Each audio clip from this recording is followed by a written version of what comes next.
my name is David Wilson and welcome to my final project for COMP3015. And it's a dredge-styled fishing mini game.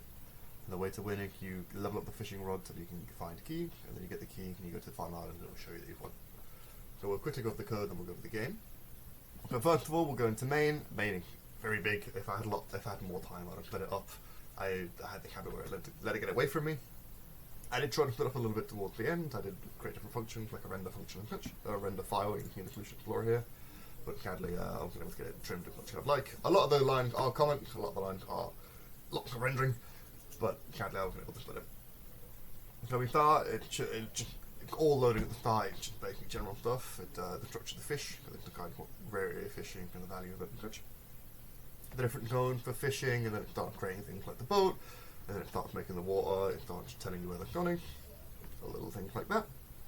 And then it blends the environment together. This is quite large, it just tells the map how to be built, essentially. I don't know why I did that. Alright, resource loader helper, because it just boots up all the resources, things like the files, the textures and stuff like that, the resource paths to get to them. And it will tell you in the console log, I need to console log bugs. Then all the compile shaders, so this is where the shaders actually put together. You'll see in the actual processing thing where the shaders are actually built properly, and then we have the shading in this file, which different shadings and frag convert, and a bit of a review of what we're getting later on. Frame buffer guy, and then setting up the planes and the cubes and the skybox and stuff. It has a fallback for the skybox just in case the PNG somehow get corrupted or missing, and it will just create simple defaults.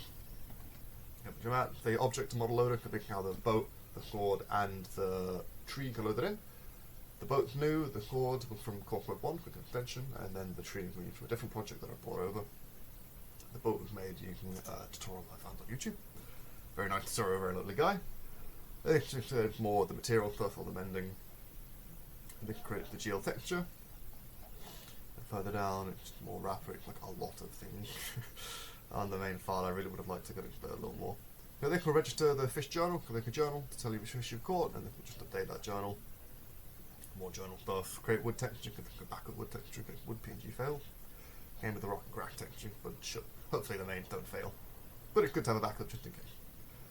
Fishing cone definition, so they can what you can catch in what cone, roughly value, and then you've got the name of each cone. There are the three main cones, and then the harbour, which is where you can kill all your fish. You get upgrade, get current cone, get default, get a bunch of different functions that are in different files.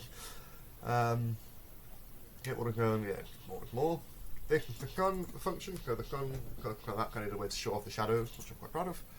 And then the gun will just go around. It never fully gets, because there's no point in it being night. I was thinking about making it night and then having some more dangerous fish come out, but again, that's something I'd look at if I had more time. It handles the camera function, which is tuck the camera in. That should also be mentioned in control, which is right here on the right. But that'll be another time. Spawn wake particles, so the boat has a wake in it, and then obviously the water particles splash out really simple. Came with the spawn flash when you catch a fish. There'll be a little splash in the water, or like ash in the water, tickle at the best, but it's a visual stimuli for when you catch a fish. Trigger the wind, spawn to left island or a particle. Again, the particle is handled in the main, like handled here. I'd like to have moved it into the lost island set piece, which is where the final island generated after you've called the key, but can't do no time. Danger cone effect, this is what the kind of one cone you're in technically, but each you go and just get danger it will take you to, and if the danger is too high you start taking damage. Further on, award fish catch, obviously when you catch a fish, it tells you caught this fish. This is the fishing minigame, so you can either just press E to catch a fish, or you can press E when the top of the minigame, you have to do a little minigame, get you the high level rod you have, and then it will do a little pluck and a reeling count after. Convert stored fish, it's just a killing function, more of the easy stuff. When you get to the dock, you just kill the fish, and you can use that money to buy a different upgrade or repair your hull if you're taking damage. And when you die, when the boat dies, if it can, it's pretty hard to, but if it don't, it'll just respawn the middle of Luke or the cargo, and that'll be the end of it. You don't really get anything else. And kind of the word geometry. I would love to have moved it again to its own separate file. Sadly, I got too caught in doing it all in the main. Cargo crate spawn on the boat. So the little cargo crate could be on the back of the boat, depending on how many fish you've caught, just add a bit of depth to the game. It can just more loading, more texturing, fired all the checks and stuff. You can load up the shader here. You can get going through the functions that were defined up top. You can get loading. The buoy has been taken out for now, but I've left the code in just in case we can get it back. All you'd have to do is add a buoy model and texture to the model and texture file at the end of it, which I can briefly show you. They can just toggle for the key, which I'll show you when you're in game. Further on down we go. Getting fish, updating the particle, and then the render pipeline. And then it just loads up the HUD thing. There's quite a lot of different HUD, quite difficult to do a HUD in GL. A lot of the code to go to that. It can be a very long file, I think, but hopefully in time I'll be able to trim it. Game getting menu, they just handle the actual game getting menu. They would use one of the areas going to ChatGPT to help me to create this, which is just the function to generate text in the UI essentially. Nothing really there interesting outside of that. The game of the UI got the same thing at the top, which I'm copying and pasting over basically. I would like to make a unifying one because they were all called from the main file, and then the main file would feed into all the HUDs with that, but again, the game scope expanded a lot, I got it done quicker than I expected to. Because that led to me overcomplicating and then sadly I ran out of time. Last island kept peak, they can define the island. The fish, it's one define island called the key. Fishing minigame, I'll show you the main one for that in a minute. This is the post-process main script. So this is where a lot of the shadow gotcha handled came with here. Fishing minigame, this is the more in depth. This is what it will be when you toggle it on. We'll show you it in game quickly. I'm running out of time, I've noticed, so we'll go a little quicker. Cam manager, it just handles all the count and such. The rest of them aren't super worth going into. They do exactly what they can on the tin, the world render rope, render of the world, and the world generating it initially. So that's all done. And how about that? So when you hit play, or because the actual key, and boot up, you can key in the command window that it opens. I might actually open that. No. If you key the command prompt that it actually opens, it checks all the shaders, all the files, all the stuff like that.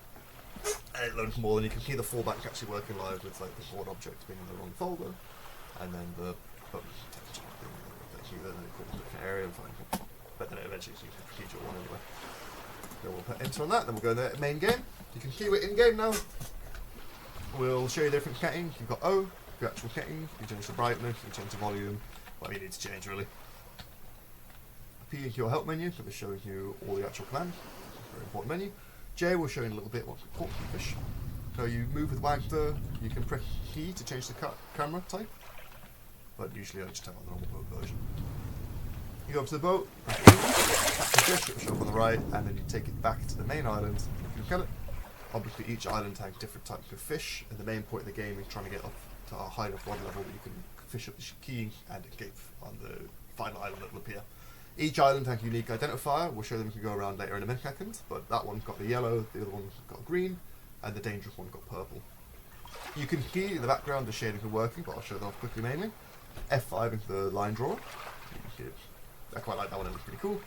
F6 is blur, F7 is night vision, F8 will change it to default. F9 is different types of shadows, so if you hear on the dock, you can hear a little bit, where the shadow will go from blurry to sharp, that's changing it from normal shadow to PKF. F11 is the sun cycle, so you can change with the sun is stationary, or it goes on. And then F12 is another renderer, it's the God Ray, which adds a lot of blur to the game. We'll go to F8 to cancel that for now though, and we'll let the sun move on its own again. But we'll cheat a little bit. We have G to give us some gold if we need it to show off. So we'll get enough gold that we can buy up to rod 10 if the rod you need to be on. And we'll hit M to enable the minigame. Okay, now when you go to the island, you press E. In the bottom left, it shows you the minigame. And you can fish up. So for example, we've got the harbour key there. You're guaranteed to get them. You can have different colours across water, different towns on the island if you want to like the danger. Once you get all 3 keys though, you can go to the top left, requesting complete. You can swim over to the final island and finger crossed. Well, we'll show you the journal first actually. The journal will show you different catching. So any fish you catch will be in here. It will show you them. Each island has its own fish. The second island has 4 fish just for review. But the fish go up and down the harder the island goes. Just Jada cloaking again. And when you come over to the final island, okay, last island reached, it will tell you the fish caught. The perfect hook. There's no visual indicator for it yet, but I might put the round green dot in the middle. But that's all the game has to offer really. Thank you so much for your time and have a lovely day.